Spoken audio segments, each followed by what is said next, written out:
Assalamualaikum warahmatullahi wabarakatuh, sahabat petir dimanapun kalian berada. Salam petir, jeder, jeder, jeder, jeder. Hari ini adalah hari yang luar biasa. Melihat situasi perkembangan saat ini, inilah tahun ke depan nantinya adalah era digital. Ya. Jadi kita udah nggak main-main lagi, masyarakat diarahkan, masyarakat harus belajar mulai dari sekarang. Apa itu uang digital ya? Ada saya kutip dari salah satu media, Medan Talk ya.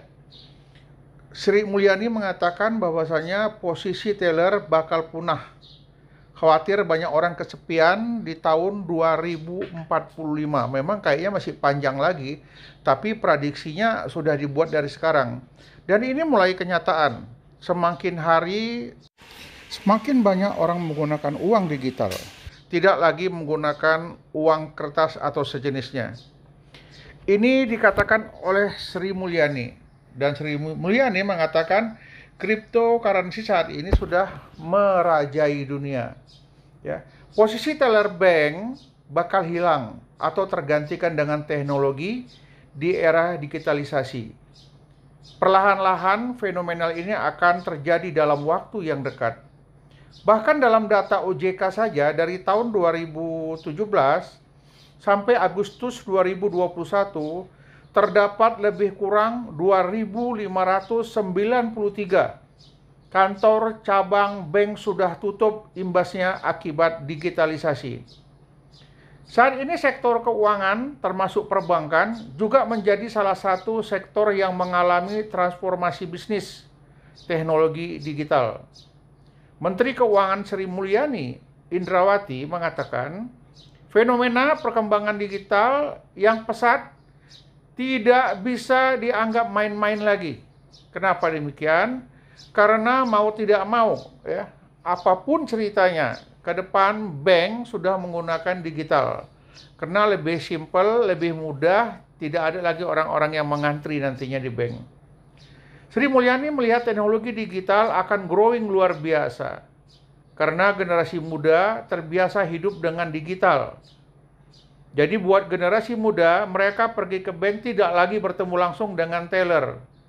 Itu streaking ya, very fast by 2045 kata Sri Mulyani.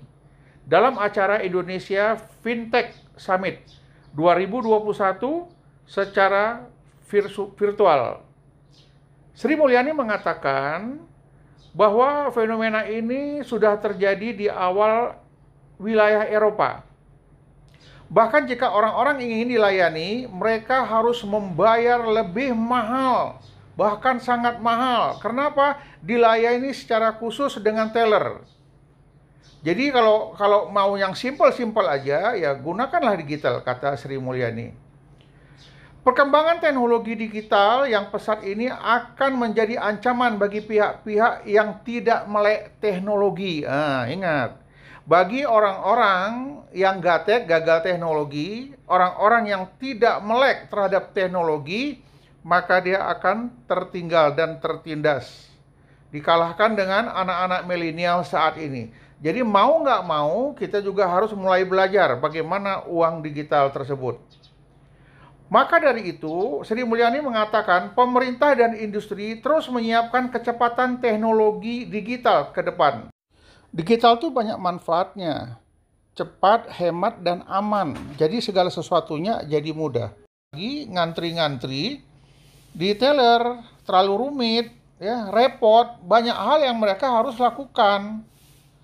Tanya mana KTP, nanti tanya lagi mana buku tabungan. Dia tanya lagi yang lain, dan yang lain. Bahkan tanya, mungkin bisa-bisa dia tanya nanti siapa nama orang tua Anda. Nah, itu akan terjadi. Maka orang mulai bosan dengan datang ke bank bertemu dengan teller. Lebih enak digital. Kenapa? Karena kalau berangkat ke bank, terjadi antrian yang begitu panjang. Bahkan membosankan. Siapa yang mau antri berlama-lama di bank? Kemudian repot, masih banyak pekerjaan kita yang lain lagi di luar. Di luar negeri, orang sudah mengarah di keuangan digital. Tidak lagi antrian-antrian di bank karena mahal. Orang mulai repot. Segala sesuatunya harus antri, bentar-bentar antri. Kemudian bahkan bisa saja terjadi error dan lain sebagainya, maka antrian akan lebih panjang. Siapa yang duluan datang, ya mungkin dia akan dilayani. Kalau kita terlambat datang, ya itu lebih susah jadinya. Salah satu contoh yang paling repot dilayani adalah orang-orang yang telah mengakhiri masa tugasnya. Dalam arti kata, ya sudah purna, sudah pensiun, maka ini rame-rame berjubel-jubel, ngantri di bank mulai dari pagi sampai mungkin siang hari, bahkan sore hari. Dan bahkan bisa berjalan 1 minggu antriannya. Kalau sudah terlalu padat, kadang bank menutup. Orangnya sudah terlalu lama. Nomor antrian sudah sampai nomor sekian. Banyak yang komplain. Banyak yang mengeluh. Kenapa bisa seperti ini? Orang maunya nabung di bank, orang maunya bertransaksi di bank, itu mudah, gampang. Tetapi dengan adanya antrian-antrian yang dilakukan, kemudian dengan adanya ketentuan-ketentuan yang harus diikuti, mana buku tabungan, mana buku ATM, dan lain sebagainya, ini banyak merepotkan.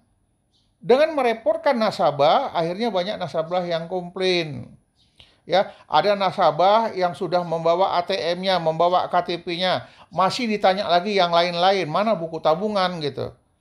Nah, jadi disitulah akhirnya para nasabah mulai kesal. Mulai marah, ya, merasa terintimidasi karena tidak terlayani dengan baik. Bisa saja mungkin nasabahnya mau terburu-buru. Begitu dia mau mencairkan, ditengok ATM-nya rusak. ATM-nya rusak, nunggu lagi. Bisa jadi nanti adanya ATM nomor PIN-nya lupa. Jadi banyak hal-hal yang bisa menghambat transaksi keuangan yang dilakukan seperti saat ini. Tapi kalau nanti di zaman era digital, kalau betul-betul kita ikuti, ini memudahkan. Kita nggak perlu datang ke bank capek-capek. Kita nggak perlu repot-repot menuju bank dengan kemacetan-kemacetan yang ada. Kenapa? Dunia sudah dalam genggaman. Sekarang adalah era digital. Segala sesuatunya yang menentukan adalah telunjuk kita sendiri. Mau kemana kita? Hari ini mau transaksi, berapa yang mau kita transaksi, kemana mau kita kirim, kemana mau kita bayar, itu hanya dalam hitungan detik saja. Karena apa? Karena kita mengerti era digital adalah era yang terbaik. Dan ke depan orang sudah menggunakan semuanya digital. Karena mereka tahu, apapun, dimanapun mereka berada, mereka tahu dunia itu sudah dalam genggaman mereka. Apapun yang mereka ingin laksanakan, ya tinggal dia menggunakan handphonenya. Dia mau liburan, tinggal pesan tiket, mau traveling, tinggal cari hotel. Kemanapun kegiatannya, apapun yang mau dia lakukan, dunia sudah dalam genggamannya. Dia mau belanja, dia mau transaksi, dia mau bayar gaji, dia mau apa saja. Karena dunia dalam genggaman. Jadi segala sesuatu, pembayaran-pembayar yang dilakukan, itu menggunakan handphone saja. Kalau di istilah kita di cryptocurrency itu dompet kita. Jadi nggak perlu lagi membawa uang tunai, tidak perlu lagi repot-repot bawa uang dengan jumlah yang banyak, resikonya. Repot membawanya, kemudian jantung kita tidak tentram karena membawa uang kontan yang begitu banyak. Mari beralih ke dunia digital, karena era digital adalah era masa depan. Jika mau cepat, jika mau aman, gunakanlah pembayaran digital. Karena pembayaran digital ini berlaku untuk tingkat dunia, bukan di Indonesia saja.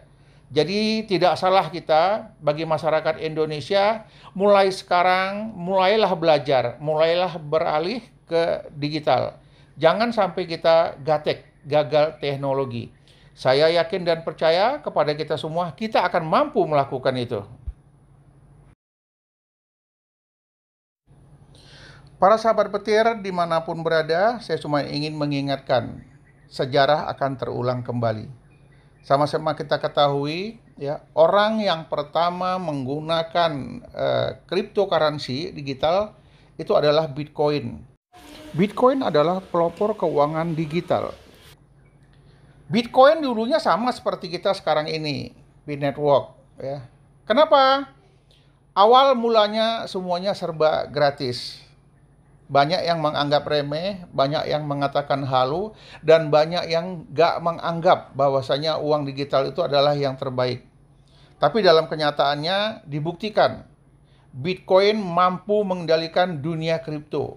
Bitcoin mampu menjadi uang digital dengan harga tertinggi.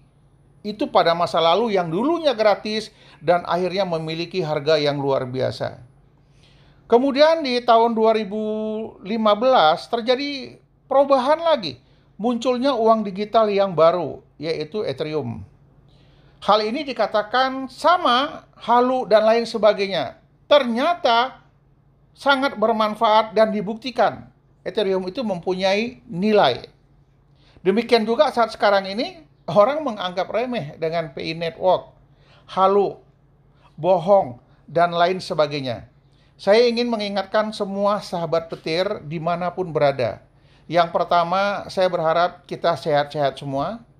Kemudian yang kedua, kita berhasil secara bersama-sama.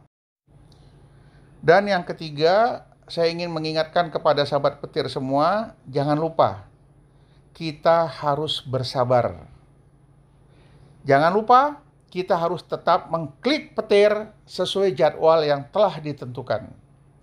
Begitu selesai mainnet, selesai daripada KYC, P-Network sudah mulai berharga. Pesan saya yang paling penting, tidak menjual semua koin digital yang telah Anda kumpulkan.